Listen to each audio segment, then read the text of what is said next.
ఇప్పుడైతే మా అక్క అయితే వస్తుంది అనమాట. విజయవాడ అయితే రమ్మంది నన్ను పికప్ చేసుకుంటాకి. మనకి అవనిగడ్డ నుంచి 60 కిలోమీటర్స్ అయితే ఉంటుంది ఎగ్జాక్ట్గా. విజయవాడ వచ్చేసి బస్ స్టాండ్కి వెళ్ళి అయితే పికప్ చేసుకోవాలి.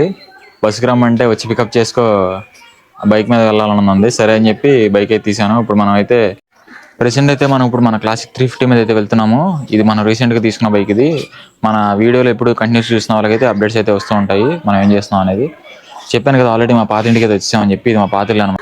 ఎన్ఎస్ అయితే వేసుకొస్తానన్నాను. కాకపోతే మా అక్క ఏంటంటే ఆ ఎన్ఎస్ అయితే చిన్నగా ఉంటుంది సీటు. అసలు నేనైతే కూర్చొని దాని మీద అని క్లారిటీ ఇచ్చేసింది ఫస్టే.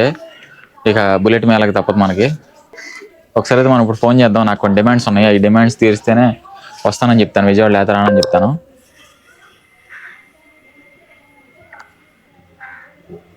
మీరు కూడా వినండి మైక్లో. The person you have called is speaking to someone else. అసలు బిజీ అయితే ఆగండి, మళ్ళీ చేస్తా. Person you have called is speaking. మూడోసారి. The person you have called is speaking to. 3 సార్లు అయిపోయింది, ముచ్చట 4వసారి. ఇప్పుడు రింగ్ అవుతుంది అది. The person you have called is speaking to someone else.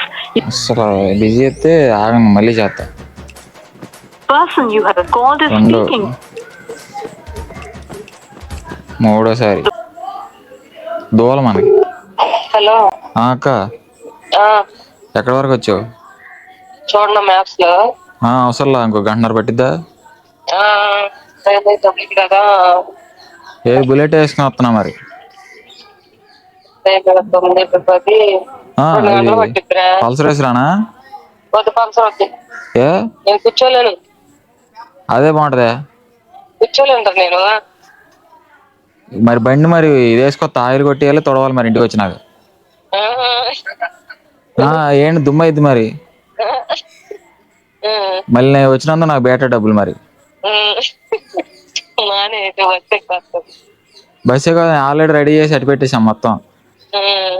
నువ్వు ఇప్పుడు లాస్ట్ మినిట్లో క్యాన్సిల్ చేయట కావదు, 24 hours ముందే చెప్పాలి. తిరిగి వెళ్ళిపోతా.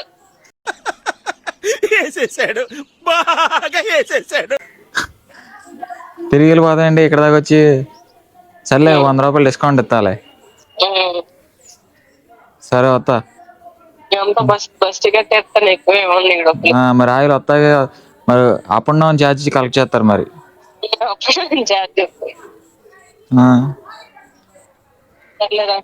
ఏమిరా బాలరాజు, ఏమిరా ఉపయోగం దేశానికి నీ వల్ల?